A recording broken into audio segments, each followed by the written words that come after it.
Hello everyone, I am back. तो आज हम अपना चैप्टर कर रहे थे ट्रिग्नोमेट्री। हम कर रहे थे एप्लीकेशंस ऑफ ट्रिग्नोमेट्री। क्या कर रहे थे हम? Applications of trigonometry. हम अपना चैप्टर कर रहे हैं एप्लीकेशंस ऑफ ट्रिग्नोमेट्री। तो चैप्टर का नाम है एप्लीकेशंस ऑफ ट्रिग्नोमेट्री। ओके, तो ट्रिग्नोमेट्री की हम एप्लीकेशंस पढ़ रहे हैं। आप सब ये जानते हैं, हम इसके बारे में जो कुछ बेसिक कंसेप्ट हैं वो हम अभी जान चुके हैं, ठीक है। तो आज हम करेंगे अपने एंगल के ऊपर डिस्कशन। क्या करेंगे आज हम पूरे लेक्चर में अपने एंगल के ऊपर ही डिस्कशन करेंगे कि एंगल क्या है। ओके, एंगल के बारे में जानेंगे आज। तो सबसे पहले ट्रिग्नोमेट्री किससे रिलेटेड है? ट्राइंगल। तो बना लो अपना एक ट्राइंगल। ओके, आज देखना जब हम ट्राइंगल के ऊपर डिस्कशन करेंगे ना, एंगल की बात करेंगे, एंगल की बात। तो ये देखो, मैंने आपको क्या बताया था कि जहां पर हमारा 90 डिग्री का एंगल बनता है उसके बिल्कुल सामने वाली साइड क्या होती है? हाइपोटेन्यूज। और कल भी मैंने आपको बताया था कि ये जो हाइपोटेन्यूज है ये कभी चेंज नहीं होगा। 90 के बिल्कुल सामने वाला हाइपोटेन्यूज ही रहता है। जहां एंगल बन रहा है ये परपेंडिकुलर है और ये बेस है। ओके, मैंने यहाँ बात करी कि एंगल बन रहा है मेरा 90 डिग्री। क्लियर? अब मैं बोल रही हूँ यहाँ पर एक एंगल बन रहा है थीटा। Okay, theta. चलो ऐसे बोलते हैं कि यहाँ पर जो एंगल है दैट इज थीटा एंड चलो थीटा ही मान लो, ये थीटा है। और यहाँ पर एक एंगल बन रहा है अल्फा। क्लियर है? ये थीटा है, ये अल्फा है। क्लियर? थीटा एंड अल्फा, और you can say that this is theta and this is alpha. तुम लोग किसी को भी कंसीडर कर सकते हो, अल्फा थीटा कुछ भी ले सकते हो। वैसे अगर क्वेश्चन कोई प्रॉब्लम सोल्व करोगे तो उसमें तुम्हें गिवन होगा थीटा कहाँ लेना है और अल्फा कहाँ लेना है। ओके, अभी अगर मैं बात करूं तो साइन थीटा। ओके, मान लेते हैं लेट सपोज ये कोई ट्राइंगल है हमारे पास A B C. A B की वैल्यू है 4 सेंटीमीटर एंड बी सी की वैल्यू है 3 सेंटीमीटर। Okay, 4 and 3। अब देखो, मैं बोल रही हूं बात किसकी हो रही है? साइन थीटा किसके इक्वल है? तो साइन थीटा किसके इक्वल है? कल मैंने आपको सिखाया था साइन थीटा क्या होता है? P upon H. P upon H. सबसे पहले तो यहाँ पे हमें एच की वैल्यू फाइंड करनी पड़ेगी कि एच की वैल्यू क्या है। तो एच की वैल्यू कैसे फाइंड करते हैं? सिखाया हुआ है मैंने आपको ये। H square is equal to P square plus B square. कर चुके हैं हम ये ऑलरेडी। एच की वैल्यू निकालनी है। पी की वैल्यू कितनी है हमारे पास? 4 का स्क्वायर प्लस 3 का स्क्वायर। ओके, तो कितनी वैल्यू आ जाएगी? Under root of 16 plus 9। Under root of 16 plus 9 which is equal to 25। तो हमारे पास h की वैल्यू आ जाएगी 5 सेंटीमीटर। क्लियर है? तो ये वैल्यू हमारे पास h की आ चुकी है 5 सेंटीमीटर। h हमने फाइंड कर लिया है। और किससे फाइंड किया हमने? हमने h फाइंड किया है जो हम अपनी थ्योरम लगाते थे, H square is equal to P square plus B square. ये क्या होता है? Hypotenuse square of hypotenuse is equal to the sum of square of perpendicular and base. Okay, तो यही फॉर्मूला हमने लगा के अपना h की वैल्यू जो है वो फाइंड कर ली है। क्लियर? h की वैल्यू हमारे पास कितनी आई है? 5 सेंटीमीटर। तो h की वैल्यू भी है हमारे पास, p की वैल्यू भी है और b की वैल्यू भी है। नाउ अब साइन थीटा किसके इक्वल आएगा? थीटा की बात हो रही है। देखो एंगल थीटा यहाँ पे बन रहा है, तो ये हमारा क्या है? बेस है। ये परपेंडिकुलर है और ये हाइपोटेन्यूज है। ओके, तो p की वैल्यू हमारे पास कितनी है? 4 सेंटीमीटर। 4। h की वैल्यू कितनी है? 5। तो साइन थीटा हमारे पास आ गया 4/5। क्लियर है? The ratio of 4 and 5 is equal to the sine theta. अगर मैं कॉस थीटा की बात करूं, कॉस थीटा की बात हो रही है, थीटा एंगल की बात हो रही है, ठीक है। तो कॉस थीटा की वैल्यू क्या थी? b upon H. इसकी वैल्यू कितनी आ जाएगी? b upon H. बेस हमारे पास कितना है? 3 सेंटीमीटर। 3 upon H. एच की वैल्यू कितनी है हमारे पास? 5 सेंटीमीटर। तो ये आ गया हमारे पास cos theta. Okay, sine theta भी निकल आया, कॉस थीटा भी निकल आया। अब अगर बात करूं मैं टेंजेंट थीटा, तो टेंजेंट थीटा क्या था हमारे पास? P upon B, that is ratio of perpendicular to the base, that is P upon B। तो P की वैल्यू हमारे पास यहाँ पे कितनी है? 4। फिल करिए यहाँ पे 4 अपॉन B की वैल्यू कितनी है हमारे पास? 3। तो ये लीजिए, ये आपकी वैल्यू आ गई 4/3, the ratio of P upon B, the ratio of perpendicular and base. Okay, ये आ गया टेंजेंट थीटा। अब बात करते हैं हम कॉट थीटा। अगर कॉट थीटा फाइंड करना तो कॉट थीटा हमारे पास क्या होता है? b upon P, that is ratio of base upon perpendicular. तो बेस की वैल्यू यहाँ पे कितनी है? बेस है हमारे पास 3 सेंटीमीटर। तो बेस की जगह क्या फिल करेंगे हम यहाँ पे 3 सेंटीमीटर अपॉन पी, परपेंडिकुलर की वैल्यू कितनी है हमारे पास 4 सेंटीमीटर, तो यहाँ फिल कर देंगे 4 सेंटीमीटर। क्लियर, ये वैल्यूज क्लियर है। Sine theta, cos theta, tangent theta, cot theta कैसे निकालते हैं। साइन थीटा की वैल्यू होती है ratio of perpendicular to the hypotenuse, तो जितनी वैल्यू परपेंडिकुलर की गिवन है वो यहाँ फिल कीजिए और जितनी वैल्यू हाइपोटेन्यूज की गिवन है वो यहाँ पे फिल कीजिए। ओके, अगर हाइपोटेन्यूज की वैल्यू नहीं गिवन तो वो मैंने आपको बता दिया कि कैसे निकालनी है। अगर इन तीनों में से आपको कोई भी 2 वैल्यूज गिवन है तो आप तीसरी वैल्यूज को कैलकुलेट कर सकते हो by using this formula h² equals to p² plus b²। Clear है, तो ये वैल्यू फाइंड हो गई। अब उसके बाद हमारे पास क्या है, हमने क्या निकालना है, हमारे पास 6 बेसिक टी रेशियोज होती हैं। कौन कौन सी, sine theta, cos theta, tangent theta, cot theta. उसके बाद क्या होता है हमारे पास सीकेंट थीटा, तो सीकेंट थीटा हमारे पास किसके इक्वल आता है, देखो सीकेंट थीटा की बात हो रही है, जो एंगल है वो थीटा है, यहाँ पे थीटा की बात हो रही है, तो सीकेंट थीटा किसके इक्वल होता है h upon b, that is the ratio of hypotenuse to the base. अब हाइपोटेन्यूज किसके इक्वल है हमारा 5 सेंटीमीटर, तो यहाँ पे आएगा 5 अपॉन बेस कितना है 3 सेंटीमीटर, तो यहाँ पे हम लिख देते हैं 3 सेंटीमीटर। ओके, तो ये 3 सेंटीमीटर आ गया। अब एक हमारे पास और टी रेशियो बची है, 6 बेसिक टी रेशियोज होती हैं। पहली आ गई sine, cos, tangent, cot, secant और एक बच गई हमारे पास कोसीकेंट। ओके, तो जो कोसीकेंट थीटा होगा वो किसके इक्वल होता है, ratio of hypotenuse to the perpendicular, that is h upon p। तो h अपॉन p हमारे पास वैल्यू है, कितनी है h की वैल्यू, h की वैल्यू है हमारे पास 5 सेंटीमीटर, तो h की जगह फिल करेंगे 5 और p की वैल्यू क्या है हमारे पास, p की वैल्यू है 4, तो यहाँ पे हम फिल करेंगे 4, तो हमारे पास कोसेकेंट थीटा की वैल्यू आ गई 5/4। क्लियर है, यहाँ तक सभी को क्लियर होना चाहिए कि थीटा की अगर बात हो रही है तो हमने कैसे इसको लेना है। ओके, क्लियर है। अब अगर मैं आपको बोलूं ये आपने फाइंड किया है साइन थीटा, मेरे को निकाल के दिखाओ साइन अल्फा की वैल्यू कितनी है। ध्यान से देखो, यहाँ पे मैं जो एंगल ले रही हूँ ना, मैं एंगल अल्फा ले रही हूँ, यहाँ पे मैंने थीटा की बात नहीं करी, मैंने बोला है साइन अल्फा की वैल्यू कितनी है वो निकाल के दिखाओ। तो साइन अल्फा की वैल्यू कैसे निकालेंगे, सी साइन अल्फा की वैल्यू कैसे कैलकुलेट करनी है। अभी तक हमने किसकी बात करी है, थीटा की। ओके, अब हम बात करेंगे साइन अल्फा की। साइन अल्फा के लिए हम इसको कैसे फाइंड करेंगे वो देखना। साइन अल्फा के लिए हमारा जो हाइपोटेन्यूज है ना वो वही रहेगा, बस हमारे पास चेंज क्या होगा, जो परपेंडिकुलर और बेस है ना वो आपस में चेंज कर जाते हैं।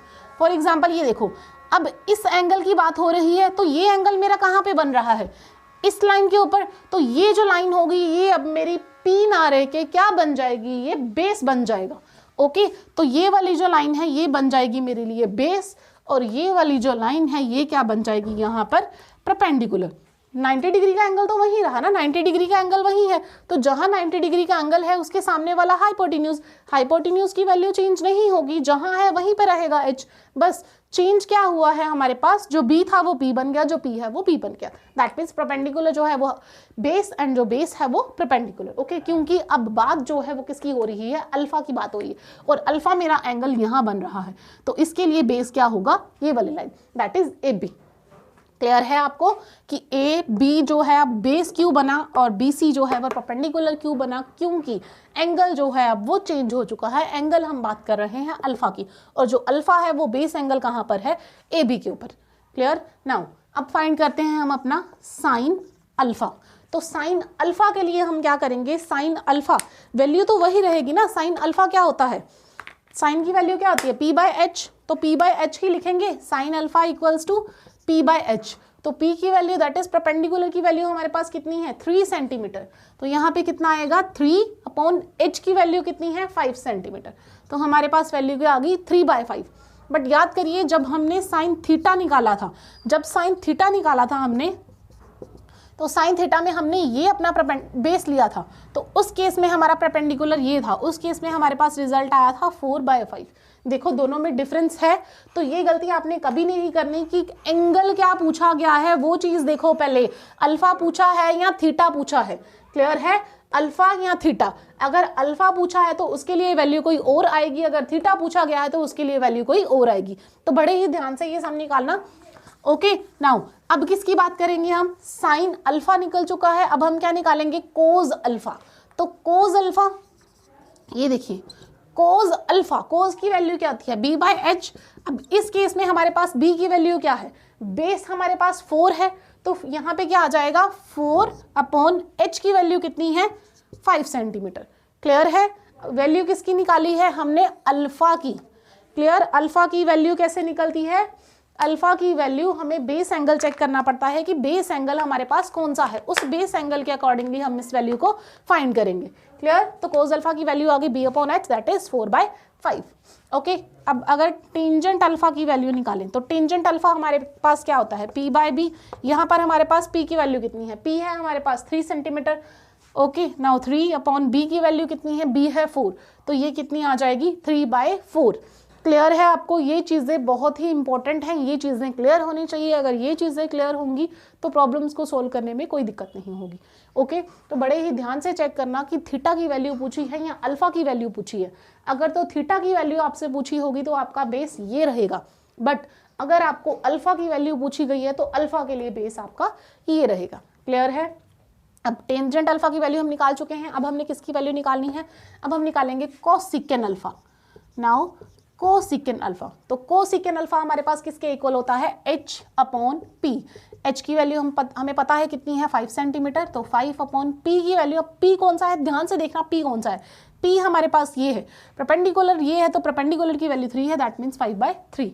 ये आ गया रेशियो ऑफ 5 और 3, दैट इज कोसेकेंट अल्फा। ना कोसेकेंट अल्फा की बात होगी, अब हमारे पास क्या बचता है सेकेंट अल्फा। तो सेकेंट अल्फा की वैल्यू कितनी होती है h/b, that is hypotenuse to the base. Ratio of hypotenuse to the base is secant alpha.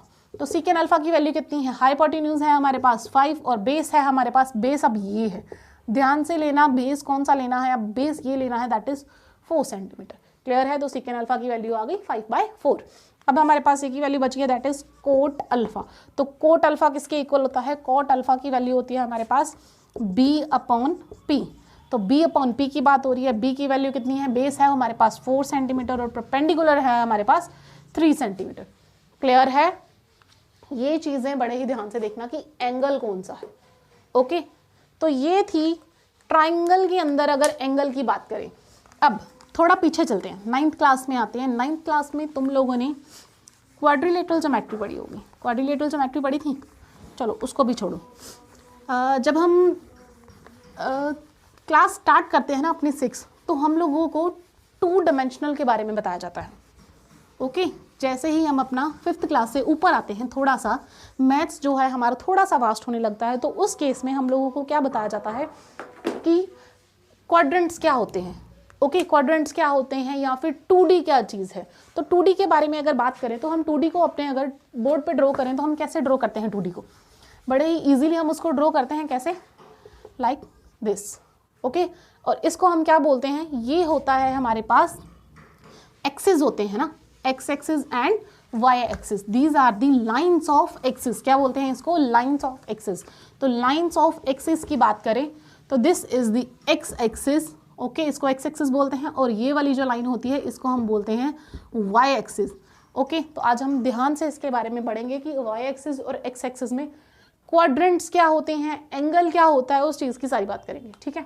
देखो यहाँ पर अगर बात करें तो यहाँ पर हमारे पास क्या होता था, यहाँ पर x की वैल्यू भी 0 होती है और y की वैल्यू भी 0 होती है, दैट इज ओरिजिन बोलते हैं इसको। हम क्या बोलते हैं इसको, origin.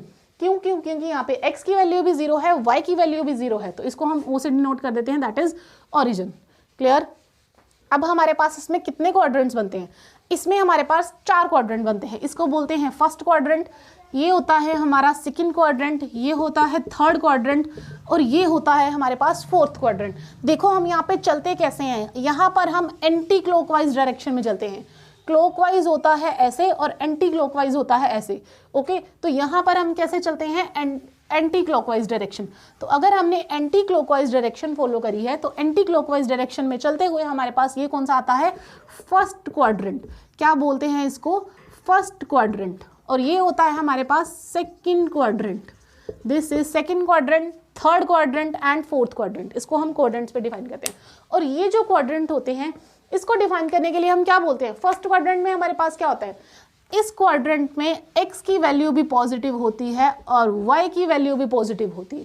That is first quadrant में हमारे पास x भी पॉजिटिव और y भी पॉजिटिव, दोनों की दोनों वैल्यूज जो हैं वो पॉजिटिव रहेंगी, x की वैल्यू भी पॉजिटिव और y की वैल्यू भी पॉजिटिव। जब हम आते हैं अपने सेकंड क्वाड्रेंट में, तो सेकंड क्वाड्रेंट में क्या होता है, x की वैल्यू नेगेटिव और y की वैल्यू पॉजिटिव।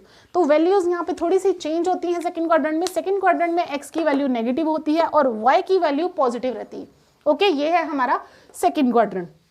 तो जब हम सेकंड क्वाड्रेंट से थर्ड क्वाड्रेंट में आते हैं, तो थर्ड क्वाड्रेंट में हमारे पास क्या होता है, थर्ड क्वाड्रेंट में x की वैल्यू भी नेगेटिव होती है और y की वैल्यू भी नेगेटिव होती है। ओके, x की वैल्यू भी नेगेटिव, y की वैल्यू भी नेगेटिव। ध्यान दोबारा देखो, फर्स्ट क्वाड्रेंट में दोनों positive, that is all positive बोल सकते हैं इसको, क्योंकि यहाँ पे x भी पॉजिटिव है, y भी पॉजिटिव है, कोई भी नेगेटिव वैल्यू नहीं गिवन। दूसरे क्वाड्रेंट में क्या होता है, हमारे पास x की वैल्यू नेगेटिव और y की वैल्यू पॉजिटिव। ओके, तो इसको नेगेटिव पॉजिटिव। थर्ड क्वाड्रेंट में हमारे पास क्या होता है, थर्ड क्वाड्रेंट में हमारे पास दोनों की दोनों वैल्यू नेगेटिव होती हैं, दैट इज x भी नेगेटिव और y भी नेगेटिव। अब फोर्थ क्वाड्रेंट की बात करें तो फोर्थ क्वाड्रेंट में हमारे पास x की वैल्यू पॉजिटिव होती है बट y की वैल्यू नेगेटिव होती है। ओके, तो ये थे हमारे क्वाड्रेंट्स। ओके, क्लियर है, ये है quadrant, first quadrant, second quadrant, third quadrant, fourth quadrant. अब देखो, अगर इसी क्वाड्रेंट को मैं एक सर्कल में बना दूं तो क्वाड्रेंट तो फिर भी वही रहेंगे ना, ये फर्स्ट क्वाड्रेंट है, ये सेकंड क्वाड्रेंट है, ये थर्ड क्वाड्रेंट है और ये फोर्थ क्वाड्रेंट है। सिर्फ हम इसको सर्कल की शेप में लेके आए ना, क्वाड्रेंट तो वही रहे। तो अब हम क्या करेंगे, सर्कल के अंदर इन क्वाड्रेंट्स की बात करें। ओके, सर्कल के अंदर इन क्वाड्रेंट्स की और एंगल्स की बात करेंगे। यहाँ हमने एंगल की अभी बात नहीं करी, एंगल के बारे में मैंने आपको अभी कुछ नहीं बताया, एंगल की बात करते हैं यहाँ पे। ओके, देखो क्वाड्रेंट वही रहेगा तुम्हारा, this is the first quadrant, second quadrant, third quadrant and fourth quadrant. Okay, यहाँ पर आज तक तुम लोगों ने जितने भी एंगल पढ़े हैं, तो एंगल उसमें से सबसे छोटा एंगल कितना होता है और सबसे बड़ा एंगल कितना होता है, क्या आप लोग ये बता सकते हो? देखो 10th क्लास में हो चुके हो तो आज तक एंगल्स की बात तो तुम लोगों ने करी होगी ना। एंगल्स कैसे होते हैं, सबसे छोटा एंगल कौन सा होता है जो आज तक तुम लोगों ने पढ़ा है? तो क्या बोलोगे, जल्दी से जवाब दे दोगे तुम लोग कि सबसे छोटा एंगल जो हमने पढ़ा है वो होता है 0 डिग्री। यही पढ़ा है, 0 डिग्री का एंगल सबसे छोटा है।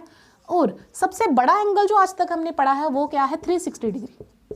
यही दो एंगल्स के बारे में बात करिए अब तक तुम लोगों ने, कि सबसे छोटा एंगल 0 डिग्री का होता है, सबसे बड़ा एंगल 360 का होता है। वैसे एंगल और भी होते हैं बड़े, पर तुम लोगों ने अभी तक इन दोनों एंगल से ही, इनके बीच बीच में ही डील करा है।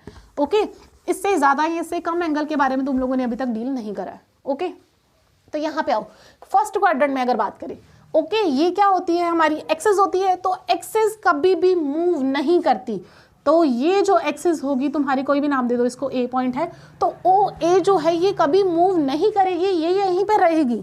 ओके, कभी भी आपसे पूछा जाए कि इसके अंदर कोई एंगल बना हुआ है, तो एंगल जो है इसको आप क्या लोगे, ये जो एक्सिस होगी इसको आप रेफरेंस के अकॉर्डिंग लोगे। ओके, किसी भी चीज़ को प्रूव करने के लिए या किसी भी चीज़ को डिफाइन करने के लिए या बताने के लिए हमें हमेशा रेफरेंस की ज़रूरत पड़ती है। तो रेफरेंस क्या है, यहाँ पे हम ये जो एक्सिस है उसको रेफरेंस मानेंगे अपना। Okay, reference you can say that comparison होता है ना, घरों में भी कंपैरिजन होता है। हाँ जी भाई, उसके इतने मार्क्स आए, तुम्हारे इतने आए हैं, वो कैसे? तो वो क्या है, एक रेफरेंस लेके आपको बताया जाता है, कंपेयर किया जाता है। ओके, तो यहाँ पे हम क्या लेंगे, ये रेफरेंस लेंगे।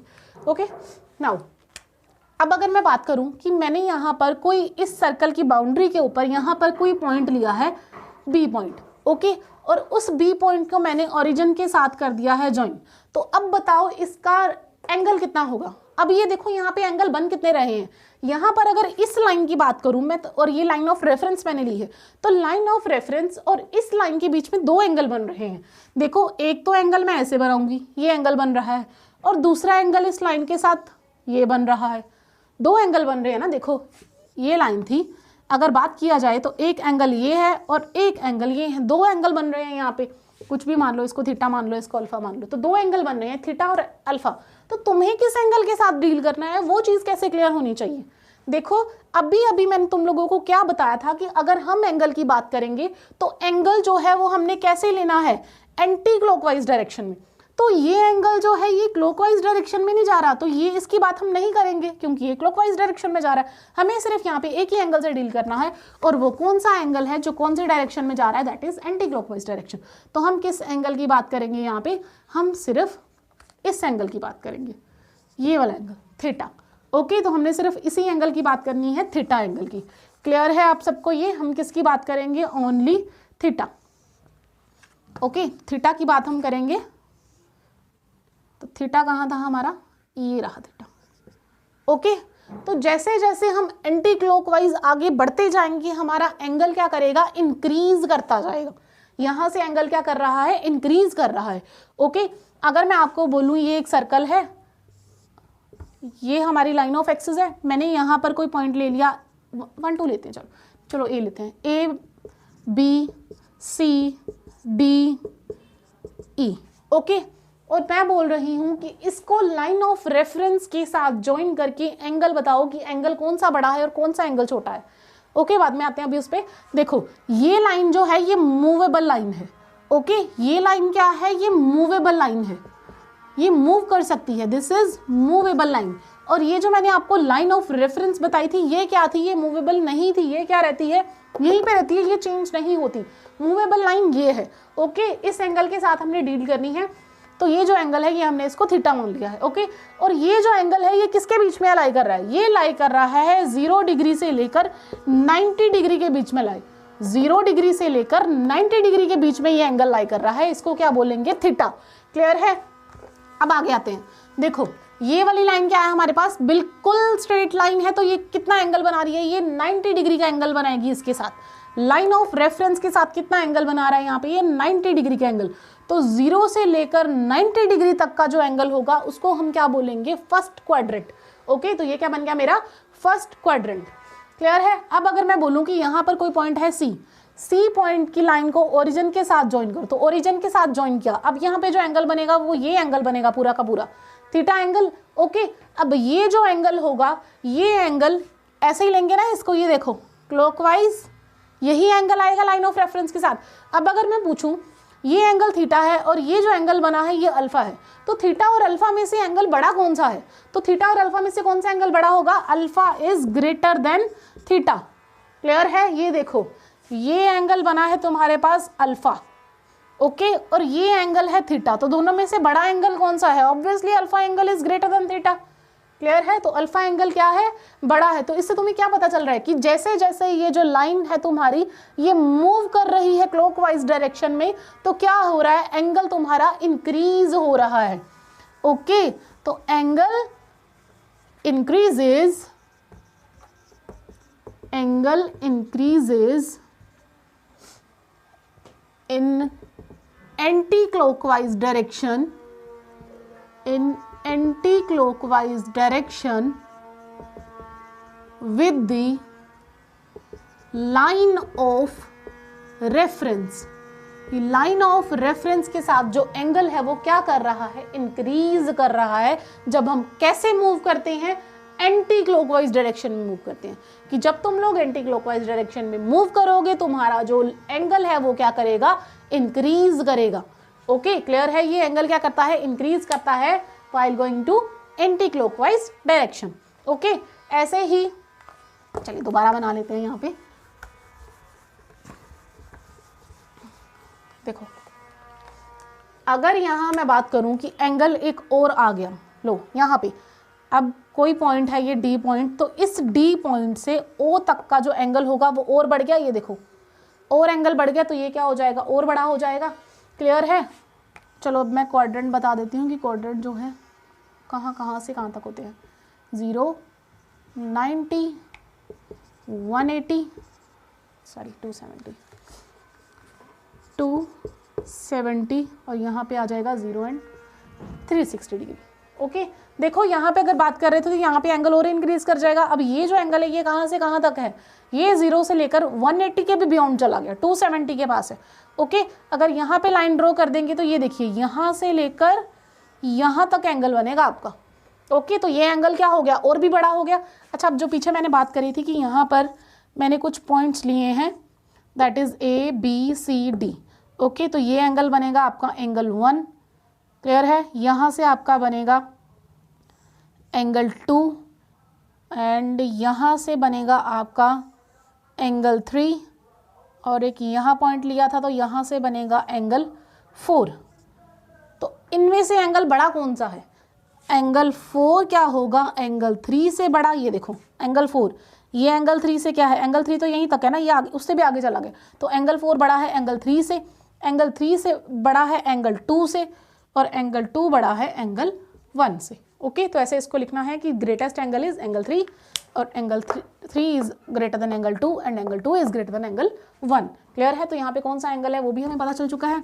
अब हम बात कर रहे हैं अपने क्वाड्रेंट की। जो हमारा क्वाड्रेंट है वो कहाँ से लेकर कहाँ तक लाई करता है। ओके देखो यहाँ 0 से लेकर 90 तक की बात हो रही है ना, तो 0 से लेकर 90 तक का जो क्वाड्रेंट है उसको हम फर्स्ट क्वाड्रेंट बोलते हैं। दैट मीन्स तुम्हारा जो फर्स्ट क्वाड्रेंट है वो कहाँ से लेकर कहाँ तक होता है, वो क्वाड्रेंट फर्स्ट क्वाड्रेंट हमारा 0 से लेकर 90 डिग्री के बीच में लाई करता है। फर्स्ट क्वाड्रेंट 0 से लेकर 90 डिग्री के बीच में लाई करता है। फर्स्ट क्वाड्रेंट क्या होता है, जिसके एंगल्स की वैल्यू 0 से बड़ी होनी चाहिए और 90 से छोटी या 90 भी हो सकती है, तो उसको हम क्या बोलेंगे, ये क्या है, हमारा फर्स्ट क्वाड्रेंट है। इसकी सारी वैल्यूज जो होंगी वो फर्स्ट क्वाड्रेंट में लाई करेंगी। ओके सेकंड क्वाड्रेंट की बात करें तो सेकंड क्वाड्रेंट ये देखिए यहीं पे है ना, तो सेकंड क्वाड्रेंट जो है हमारे पास, हमारा सेकंड क्वाड्रेंट जो होता है वो 90 डिग्री से लेकर 180 डिग्री के बीच में लाई करता है। देखो अगर इसमें 90 और मिला दिया जाए तो ये क्या बन जाता है, 180 degree. That is straight line, यहाँ पे एंगल बनता है रेफरेंस लाइन के साथ। तो ये जो क्वाड्रेंट बनता है 90 से लेकर 180 तक, ये क्वाड्रेंट हमारे पास होता है सेकंड क्वाड्रेंट। तो सेकंड क्वाड्रेंट के एंगल्स की जो वैल्यू होती है वो 90 से लेकर 180 के बीच में लाई करती है। ओके तो अब थर्ड क्वाड्रेंट की बात करें, थर्ड क्वाड्रेंट में क्या होता है, थर्ड क्वाड्रेंट में जो वैल्यू है वो 180 से लेकर 270 के बीच में लाई करती है। थर्ड क्वाड्रेंट के एंगल्स की वैल्यू, थर्ड क्वाड्रेंट के एंगल्स की वैल्यू 180 से लेकर 270 के बीच में लाई करेंगी। ओके 180 से लेकर 270 के बीच के एंगल्स की जो वैल्यू होंगी वो किस में लाई करेंगी, थर्ड क्वाड्रेंट में। ओके नाउ फोर्थ क्वाड्रेंट की बात करें तो जो फोर्थ क्वाड्रेंट है हमारा वो कहाँ पर लाई करता है, फोर्थ क्वाड्रेंट जो है वो 270 से लेकर 360 डिग्री के बीच में लाई करता है। ओके अब ये देखो, ये जो लाइन है तुम लोग यहाँ पे देख रहे हो कि यहाँ पे दो एंगल सेम बन रहे हैं, 0 भी यहीं पे है, 360 भी यहीं पे है। ठीक है 0 डिग्री भी यहीं पे है और 360 भी यहीं पे। बट एक चीज ध्यान रखना, जब हम 0 की बात करेंगे तो एंगल जो होगा, फॉर एग्जांपल अगर इसकी बात करें तो इन दोनों के बीच में अगर ऐसे बात हो रही है, ये लाइन ऑफ रेफरेंस है, ये लाइन ऑफ रेफरेंस है और ये जो मेरी दूसरी मूवेबल लाइन है, तो ये एंगल ये 0 डिग्री का एंगल बनाएंगे। अगर इसको मूव करना शुरू करेंगे तो ये एंगल क्या कर रहा है, इंक्रीज कर रहा है। देखो एंगल इंक्रीज हो रहा है और अगर ये पूरा एक कंप्लीट चक्कर लगा के यहाँ तक वापिस आता है तो वो 360 का एंगल बनता है। दैट मीन्स जो 360 का एंगल है वो पूरा एक कंप्लीट सर्कल करने के बाद बना है। ओके तो 360 का जो एंगल है वो एक पूरा चक्कर लगाने के बाद बनता है। क्लियर है? जो 0 डिग्री का एंगल है वो अभी हमारा स्टार्टिंग एंगल है, दैट इज ये देखो बिल्कुल उसके साथ जॉइंट है, वो 0 डिग्री का एंगल है। जब वो पूरा एक सर्कल कंप्लीट कर लेता है तो उसको हम बोलते हैं वो 360 का एंगल बन रहा है। क्लियर? 0 और 360 में क्या फर्क है ये आपको यहाँ पे क्लियर होना चाहिए कि जो 0 एंगल है उसने अभी तक अपना सर्कल जो है वो कंप्लीट नहीं किया, वो अभी स्टार्ट भी नहीं हुआ। और जो 360 का एंगल है वो क्या कर चुका है, अपना एक पूरा सर्कल कंप्लीट करके यहाँ पे वापस आ चुका है। क्लियर है ये? ओके एंगल आपको क्लियर होनी चाहिए, फर्स्ट क्वाड्रेंट सेकंड क्वाड्रेंट में कौन से हैं, थर्ड में कौन से हैं और फोर्थ में कौन से हैं।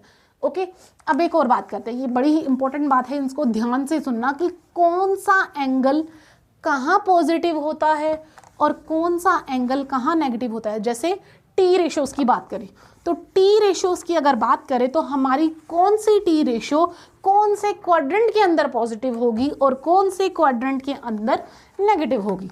ठीक है तो ये चीज़ अभी हम देखेंगे कि कौन सी वैल्यू कहाँ पॉजिटिव करनी है और कहाँ पे नेगेटिव करनी है। तो ये चीज़ ध्यान से देखना, इस चीज़ को अभी समझ लोगे तो आगे चल के जो भी +1 में मैथ्स करेंगे उनके लिए दिक्कत नहीं होगी। देखो यहाँ पर मैं कुछ लिखती हूँ, मेरे को बताना वो क्या चीज़ है। सॉरी ये क्या लिखा है मैंने, कोई एक्सप्लेन कर सकता है ये क्या है? ASTC, what is this? First quadrant, second quadrant, third quadrant and fourth quadrant. तो ये क्या है? ASCT क्या है ये बताओ, क्या है ये? AST है यहाँ पे, T and C, what is it? बताओ क्या है ये, बताइए बताइए। अच्छा ठीक है मैं बताती हूँ क्या होता है ये। देखो this is after, this is school to college, after school to college.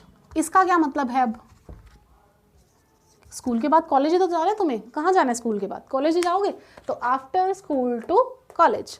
अब ये आफ्टर स्कूल टू कॉलेज क्या चीज़ है, इस चीज़ को डिफाइन करते हैं। देखो, after school to college that means, ये लाइन याद रखना, आफ्टर स्कूल टू कॉलेज बड़ी ही इंपॉर्टेंट लाइन है, आगे चल के बड़ी यूज होगी।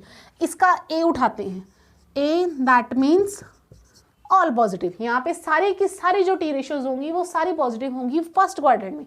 ऑल बोला है ना, ए से उठाओ, ए से क्या होता है हमारे पास? ऑल, तो ऑल पॉजिटिव। यहाँ पे जितनी भी टी रेशियोज होंगी, साइन हो गया, कोस हो गया, टेंजेंट हो गया, सिकन हो गया, सिकन हो गया, कोट हो गया, सारी की सारी टी रेशियोज यहाँ पे क्या होंगी? पॉजिटिव होंगी। ओके, सबकी वैल्यू यहाँ पे हम क्या लेंगे? पॉजिटिव वैल्यू लेंगे, क्योंकि all T ratios are positive in the first quadrant. First quadrant में सारी की सारी टी रेशियोज पॉजिटिव होती हैं, इसलिए मैंने यहाँ पे लिखा है all positive. Okay, now S से हमारे पास कौन सी टी रेशियो होती है? दैट इज साइन, तो वैल्यू ऑफ साइन, और साइन के ऑपोजिट एक हमारे पास वैल्यू होती है, वो कौन सी वैल्यू होती है? Reciprocal of sine is कोसिकन। तो यहाँ पर तुम्हारे पास साइन और कोसिकन ये दोनों क्या होंगे? पॉजिटिव होंगे। बाकी की टी रेशियोज, कितनी टी रेशियोज होती हैं हमारे पास? Sine theta, cos theta, tangent theta, cot theta, okay, और secant theta and cosecant theta. Okay, clear है? साइन का जो अपोजिट है वो है कोसिकन। ये दोनों वैल्यूज यहाँ पे क्या होंगी? पॉजिटिव। बाकी ये भी नेगेटिव होगी, ये भी नेगेटिव, ये भी नेगेटिव और ये भी नेगेटिव। बाकी चारों की चारों यहाँ पे क्या होंगी? नेगेटिव होंगी। ओके, तो बाकी चारों में से अगर कोई भी तुम्हारी इस क्वाड्रेंट में वैल्यू लाई कर रही है, ये क्वाड्रेंट कौन सा है? ये क्वाड्रेंट है हमारा सेकंड क्वाड्रेंट। जो क्वाड्रेंट कहाँ से कहाँ तक लाई करता है? हमारा सेकंड क्वाड्रेंट जो है वो 90 से लेकर 180 के बीच में लाई करता है। ओके, तो इस क्वाड्रेंट में सिर्फ साइन और कोसिकन ही पॉजिटिव होंगे। बाकी की जो टी रेशियोज हैं that is cos theta, tangent theta, cot theta, secant theta, वो चारों की चारों वैल्यूज यहाँ पे क्या होंगी? नेगेटिव होंगी। और जो हमने फर्स्ट क्वाड्रेंट पढ़ा था, फर्स्ट क्वाड्रेंट में हमारे पास 0 से लेकर 90 डिग्री तक होता है फर्स्ट क्वाड्रेंट। वहां पे हमारी सारी की सारी टी रेशियोज क्या होंगी? पॉजिटिव होंगी। All T ratios are positive. T ratios is a short form of trigonometric ratios. Okay, तो sine theta, cos theta, tangent theta, cot theta, secant theta, cosecant theta, इनको बोलते हैं टी रेशियोज। ओके, ये क्या है? T ratios हैं। Clear है? अब आते हैं थर्ड क्वाड्रेंट पे। थर्ड क्वाड्रेंट पे मैंने क्या लिखा है? T, that is tangent theta. Okay, third में क्या आएगा? Tangent theta. तो टेंजेंट थीटा का रिवर्स क्या होता है हमारे पास? Cot theta. यानी कि ये दोनों वैल्यूज, तो tangent theta and cot theta, दो values tangent theta and cot theta, ये दो वैल्यूज थर्ड क्वाड्रेंट के अंदर पॉजिटिव होंगी। बाकी की सारी वैल्यूज जो हैं साइन, कोस, सिकन, कोसिकन, बाकी की चार वैल्यूज यहाँ पे क्या होंगी? नेगेटिव होंगी। ओके, तो जो हमारा थर्ड क्वाड्रेंट है, कहाँ से लेकर कहाँ तक लाई कर रहा है? 180 से लेकर 270 के बीच। तो 180 से लेकर 270 के बीच में जो वैल्यूज आएंगी वहां पे सिर्फ tan और कोट ही पॉजिटिव होंगे, बाकी सारी वैल्यूज नेगेटिव होंगी। क्लियर? ये हो गई हमारी थर्ड क्वाड्रेंट की बात, जिसको हमने टी से डिनोट किया था, दैट इज 2। ओके, नाउ अब बात आती है हमारे पास फोर्थ क्वाड्रेंट की। फोर्थ क्वाड्रेंट में हमने क्या लिखा है? सी, दैट इज यहाँ पे किसकी बात हो गई? Cos theta. Cos theta and cos का रिवर्स क्या होता है? Opposite of cos. अगर कोस को रेसिप्रोकल कर दिया जाए तो वो क्या बनता है? सिकन।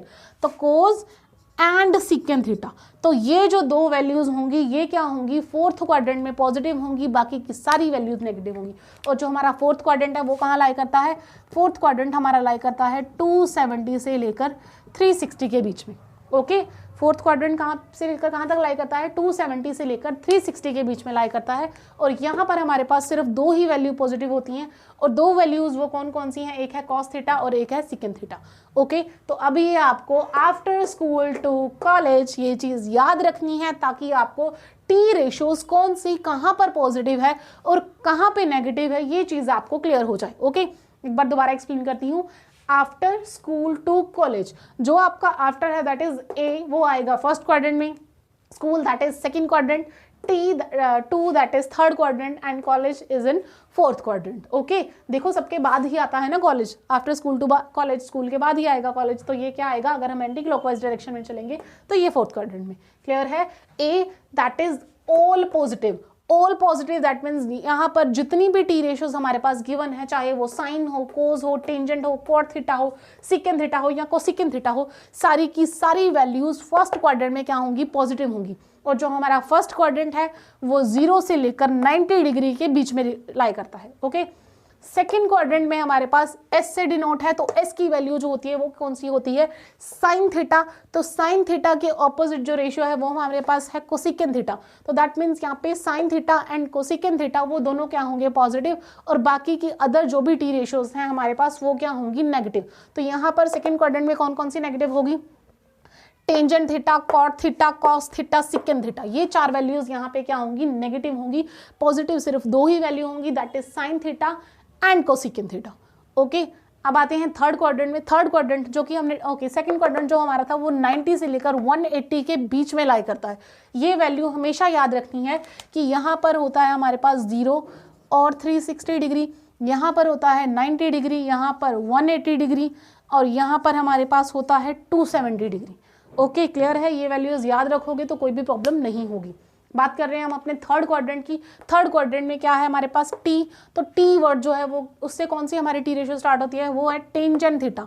तो टेंजेंट थीटा के ऑपोजिट एक रेशियो होती है हमारे पास cot theta. Tangent theta and cot theta दोनों की दोनों वैल्यूज थर्ड क्वाड्रेंट में पॉजिटिव होंगी। बाकी कोई भी वैल्यू है, कोई भी टी रेशियोज है, चाहे वो साइन हो, कोस हो, सिकेन हो या कोसिकन हो, वो चारों यहाँ पे क्या होंगी, नेगेटिव होंगी। फोर्थ क्वाड्रेंट की बात करते हैं तो फोर्थ क्वाड्रेंट जो है हमारे पास सी से कौन सा होता है, दैट इज कॉस थीटा। तो कॉस थीटा का ऑपोजिट सिकेंड थीटा।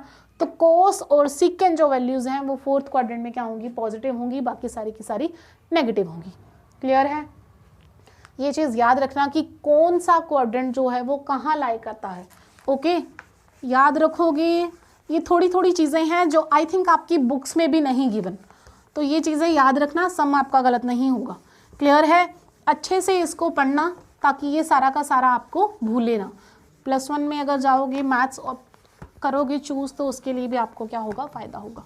ओके अब एक बार रिवाइज कर लेते हैं कि हमारा क्वाड्रेंट कौन सा कहाँ पे लाई करता है। फर्स्ट क्वाड्रेंट में क्या था, 0 to 90 degree, 0 degree to 90 degree. और सेकेंड क्वाड्रेंट जो था हमारा वो कहाँ पे होता है, 90 degree to 180 degree. Okay third quadrant हमारा होता है 180 डिग्री टू 270 डिग्री।